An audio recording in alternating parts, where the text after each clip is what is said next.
Operation त्रिशूल के बाद भारतीय सेना ने एक और बड़ी सैन्य तैयारियों का प्रदर्शन किया है। हरिद्वार के दुर्गम पर्वतीय इलाकों में भारतीय सेना के पश्चिमी कमांड का दमखम एक बार फिर नजर आया। यहां जवानों ने लेटेस्ट टेक्नोलॉजी के हथियारों के साथ युद्धाभ्यास किया। तस्वीरें देखिए। युद्धाभ्यास त्रिशूल के बाद अब राम प्रहार की तस्वीरें सामने आई हैं, जिसने पाकिस्तान की टेंशन बढ़ा दी है। हाई एल्टीट्यूड जोन में आयोजित ये अभ्यास बिल्कुल वास्तविक युद्ध परिस्थितियों जैसा था, जहां सैनिकों ने अपनी टैक्टिकल तैयारी, टेक्निकल प्रोफिशिएंसी और समन्वित ऑपरेशंस को परखा। इसमें पर्वतीय युद्धक टुकड़ियों, विशेष बलों, mechanised units, artillery, engineering detachment, aviation संसाधनों और संचार इकाइयों ने मिलकर हिस्सा लिया। इस अभ्यास का मुख्य फोकस दुर्गम इलाकों में त्वरित प्रतिक्रिया, इंटरफोर्स कोऑर्डिनेशन और लॉजिस्टिक सपोर्ट की क्षमता को परखना रहा। युद्धाभ्यास के दौरान सेना ने अत्याधुनिक तकनीक का भी इस्तेमाल किया। ड्रोन के साथ नाइट विजन उपकरण, सैटेलाइट कम्युनिकेशन और एआई टूल की ट्रेनिंग ने पाकिस्तान में मुनीर सेना की नींद हराम कर दी है।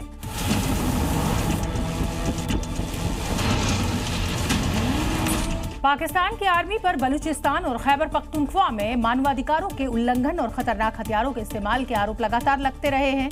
एक बार फिर बलूच लीडर ने मुनीर सेना पर गंभीर आरोप लगाए हैं। बलूच हथियार एक्सपर्ट्स का दावा है कि पाकिस्तान बलूच आबादी के खिलाफ केमिकल और फास्फोरस हथियारों का इस्तेमाल कर रहा है, जो इंटरनेशनल कानून के तहत पूरी तरह से गलत है। इसके बावजूद पाकिस्तान बलूचों को केमिकल मौत देने की नापाक साजिश को अंजाम देने की हिमाकत कर रहा है। बलूचिस्तान के अलगाववादी नेता मीर यार बलूच ने पाकिस्तान की आर्मी पर गंभीर आरोप लगाए हैं। मीर ने दावा किया है कि असीम मुनीर के नेतृत्व वाली सेना बलूच लोगों के खिलाफ केमिकल हथियारों का इस्तेमाल कर रही है। मीर के मुताबिक पाकिस्तान की एयरफोर्स रोजाना 50 इलाकों पर हवाई निगरानी कर रही है।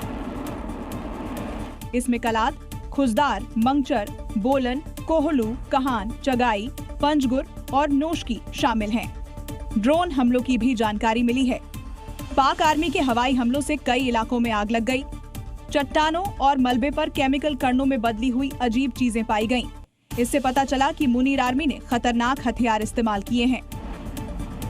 इस हरकत के लिए पाकिस्तान पर इंटरनेशनल कोर्ट में वॉर क्राइम और बैन हथियारों के इस्तेमाल के लिए केस चल सकता है। क्या नेपाल में फिर तख्ता पलट होने की शुरुआत हो गई है? क्योंकि एक बार फिर नेपाल जेनजी के प्रदर्शन की आग में जलने लगा है। बुधवार से शुरू हुआ ये प्रोटेस्ट आज भी जारी है। जेएनजी के प्रदर्शन के चलते दूसरे दिन भी पुलिस पर पत्थराव और आगजनी की तस्वीरें सामने आई हैं। इस विरोध की आग के चलते 12 जिला के सिमारा में प्रशासन ने कर्फ्यू लगा दिया है, लेकिन कर्फ्यू के बाद भी आंदोलनकारियों के इकट्ठा होने और विरोध का सिलसिला नहीं थम रहा है। दरअसल बुधवार को जेएनजी और सीपीएन यूएमएल पार्टी के कार्यकर्ताओं के बीच झड़प हुई थी, जिसके बाद प्रशासन ने इलाके में कर्फ्यू लगा दिया। जेएनजी का आरोप है कि शिकायत के बाद भी पुलिस ने ओली की कम्युनिस्ट पार्टी ऑफ नेपाल के नेताओं को गिरफ्तार नहीं किया। इसके बाद शुरू हुई आगजनी की लपटें गुरुवार को भी सड़कों पर दिखाई दे रही हैं। गुरुवार को हुए जेएनजी आंदोलनकारियों की पुलिस से झड़प में 6 पुलिसकर्मियों समेत 10 लोग घायल हुए हैं। 2 महीने पहले ही नेपाल में सुशीला कार्की को कमान सौंपी गई है, लेकिन जिस तरह के हालात हैं वो कहीं ना कहीं एक बार फिर तख्ता पलट की ओर इशारा कर रहे हैं। साइबर जालसाजों के खिलाफ दिल्ली पुलिस ने आज एक बड़ी कार्रवाई की। लगातार बढ़ रहे साइबर क्राइम और डिजिटल अरेस्ट से जुड़े मामलों को देखते हुए शुरू किए गए इस ऑपरेशन में महज 48 घंटे के भीतर 700 साइबर क्रिमिनल्स पर शिकंजा कसा गया, जो किसी न किसी नेटवर्क से जुड़कर इन वारदातों को अंजाम देते थे और लोगों को करोड़ों का चूना लगाते थे। इस ऑपरेशन को नाम दिया गया है ऑपरेशन साई हॉक, यानी कि साइबर हॉक। इसके लिए एक भारी भरकम टीम बनाई गई है, जिसमें स्पेशल सेल की IFSO unit, crime branch, special cell और दिल्ली के सभी 15 जिलों के 180 थानों की पुलिस शामिल हुई है। 2 दिनों तक चले इस जॉइंट ऑपरेशन के दौरान तकरीबन 1000 करोड़ रुपए की मनी ट्रेल पकड़ी गई है और करीब 700 साइबर अपराधियों पर शिकंजा कसा गया है।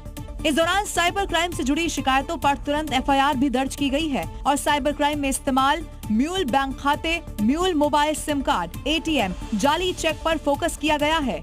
पुलिस ने ऑपरेशन शुरू होने के 12 घंटे के भीतर 350 से ज्यादा संदिग्धों को हिरासत में ले लिया और 48 घंटे होते होते ये संख्या 700 तक पहुंच गई। अब इंतजार ऑपरेशन के फाइनल फिगर का है। मध्य प्रदेश के सागर में जामा मस्जिद के पास जमीन की खुदाई में भगवान राम और माता जानकी की प्राचीन मूर्तियां निकली हैं। इससे हिंदू पक्ष तो बेहद खुश है। अब मस्जिद के पास मूर्ति स्थापना के लिए एक चबूतरा भी बना दिया गया है। इस दौरान विधि विधान से पूजा कर भगवान को विराजित भी कर दिया गया। हिंदुओं का उत्साह देखिए, कह रहे हैं कार सेवा करेंगे, मंदिर बनेगा, हर हाल में बनेगा। ये हमारा प्राचीन मंदिर, अगर यहाँ निर्माण का रुकता नहीं, आगे निर्माण बढ़ाया जाएगा तो हम लोग यहाँ कार्य सेवा करेंगे। हिंदुओं का दावा है कि जिस जगह खुदाई में मूर्तियां मिली हैं, वहां पहले मंदिर था। मुस्लिम आक्रांताओं ने मंदिर तोड़कर जमीन पर कब्जा करके मस्जिद बनाई, साथ ही बाकी जमीन पर कब्जा कर लिया। हालांकि इस दावे पर मुस्लिम पक्ष ने आपत्ति जताई है। वहाँ पे कुछ निकला ही नहीं जहाँ पे मूर्ति रख के और ये पूजा कराई जा रही है। मंदिर बना मस्जिद के पक्ष में हिंदुओं और मुस्लिमों के अपने मत है। तनावपूर्ण स्थिति को देखते हुए इलाके में भारी पुलिस बल तैनात किया गया है और दोनों पक्षों को शांति बनाए रखने की अपील की जा रही है।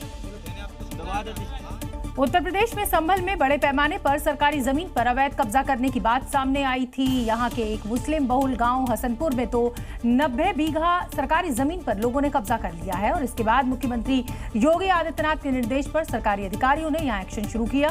13 सदस्यीय टीम आज यहां पहुंची है, जिन्हें देखते ही ग्रामीणों के हाथ पांव फूलने लगे, क्योंकि राजस्व विभाग की टीम ने गाँव पहुँचते ही एक एक घर की पैमाइश शुरू कर दी। 10-50 ये नाम भी लिख लियो, पीछा लगा रहा है। जिसने कब्जा किया था उसके घर पर लाल पेंट से मार्किंग शुरू कर दी गई।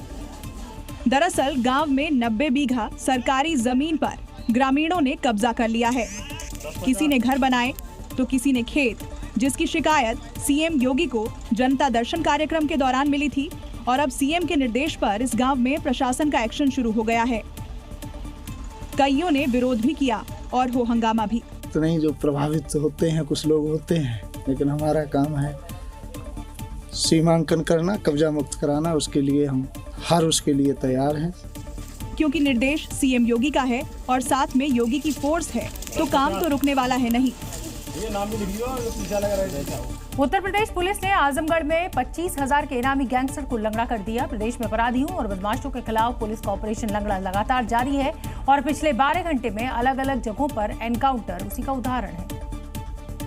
आजमगढ़ में अपराधियों के खिलाफ चलाए जा रहे अभियान के तहत गैंगस्टर आलम पुलिस के हत्थे चढ़ गया। 25,000 के इनामी आलम पर गो तस्करी, गोवंश चोरी और गैंगस्टर एक्ट के तहत 16 मामले दर्ज है। आलम को पकड़ने के दौरान फायरिंग में उसके पैर में गोली लगी, वहीं उसका साथी फरार हो गया। कानपुर में लूट की वारदात को अंजाम देने वाले 2 लुटेरों को गिरफ्तार किया है। चेकिंग के दौरान बदमाशों ने पुलिस पर फायरिंग कर दी। जवाबी कार्रवाई में एक बदमाश के पैर में गोली लग गई। आरोपियों के पास से 2 तमंचे और कारतूस बरामद किए गए हैं। झांसी के गांधीनगर इलाके में भी पुलिस और बदमाशों के बीच मुठभेड़ हुई। 2 बदमाशों के पैर में गोली लगी, जिसके बाद उन्हें अस्पताल में भर्ती कराया गया है। योगी फोर्स का अपराधियों के खिलाफ ऑपरेशन नॉन स्टॉप जारी है, क्योंकि खुद सीएम ने 24 घंटे पहले कहा था कि अब प्रदेश में अपराध करने वाले लंगड़ा कर चलते दिखेंगे। जम्मू कश्मीर में नशा तस्करों के खिलाफ एक बड़ी कार्रवाई देखने को मिली। यहां अवैध तरीके से बने कब्जे को बुलडोजर से ढहा दिया गया। बताया जा रहा है कि नशा तस्करों ने अवैध तरीके से सरकारी जमीन पर अतिक्रमण किया था, जिसे प्रशासन ने बुलडोजर से ध्वस्त कर दिया। इसके लिए प्रशासन की तरफ से बुलडोजर भेजा गया। पहले बुलडोजर से कच्चे मकानों को मलबे में तब्दील किया गया। इसके बाद वहां बने पक्के मकानों पर बुलडोजर चला दिया गया। इस दौरान भारी संख्या में पुलिस के जवान तैनात रहे, ताकि हालात बिगड़ने पर उसे वक्त रहते काबू किया जा सके। पुलिस के भारी बंदोबस्त जो है वो यहाँ पर किए गए हैं। किसी को भी आगे आने की इजाजत जो है वो यहाँ पर नहीं दी जा रही है और अभी भारी पुलिस बंदोबस्त के बीच इस तरह की जो प्रॉपर्टी है उसे खाली करवाया जा रहा है। जानकारी मुताबिक प्रशासन ने 130 कनाल सरकारी जमीन खाली कराई, जिस पर नशा तस्कर के आरोपियों ने अवैध तरीके से कब्जा कर लिया था। आरोप है कि ये वही नशा तस्कर है जिन्हें पाकिस्तान से नशा की खेप भेजी जाती है, यानी सीधे तौर पर पाकिस्तान पर कार्रवाई है। छत्तीसगढ़ की राजधानी रायपुर में अवैध कब्जे और अतिक्रमण के खिलाफ जोरदार कार्रवाई हुई है। यहां ओवरब्रिज के नीचे सालों से चल रही दुकानों पर अब बुलडोजर चला दिया गया है। प्रशासन के यहां पहुंचते ही हड़कंप मच गया, क्योंकि इस बार नगर निगम की टीम बुलडोजर लेकर पहुंची थी और इस बार कोई आग्रह या अपील नहीं, सीधे कार्रवाई शुरू कर दी गई।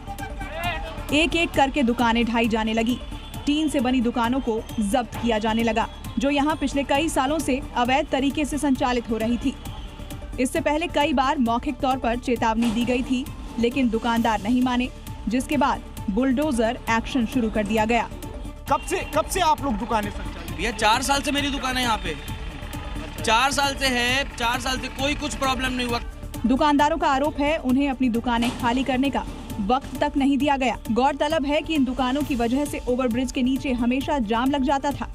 हरियाणा के पानीपत में आज सुबह एक टेक्सटाइल यूनिट में भीषण आग लग गई और आग इतनी तेजी से फैली कि कुछ ही मिनटों में पूरी फैक्ट्री इसकी चपेट में आ गई। इससे भारी नुकसान हुआ है,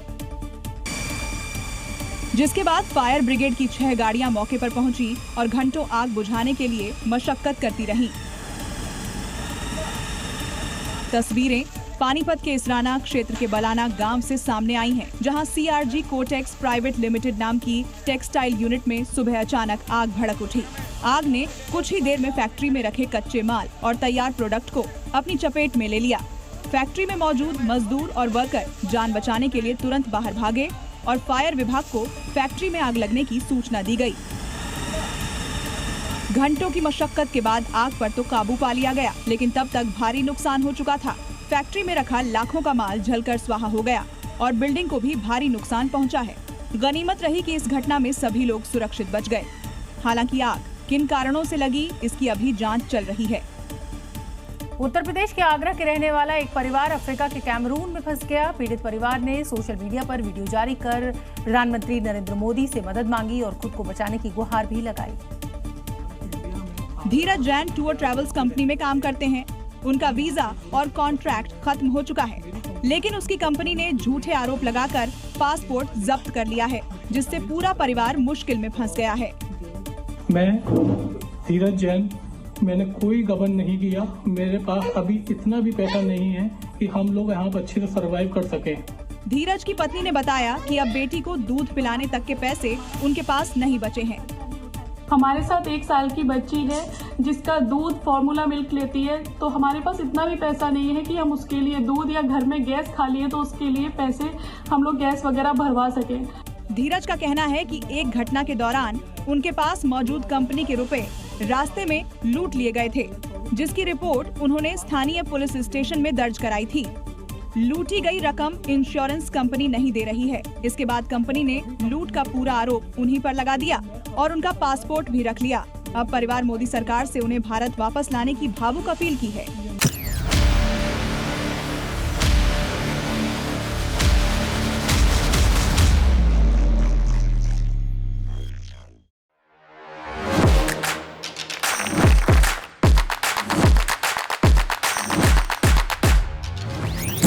Welcome Dr. Subhash Chandra.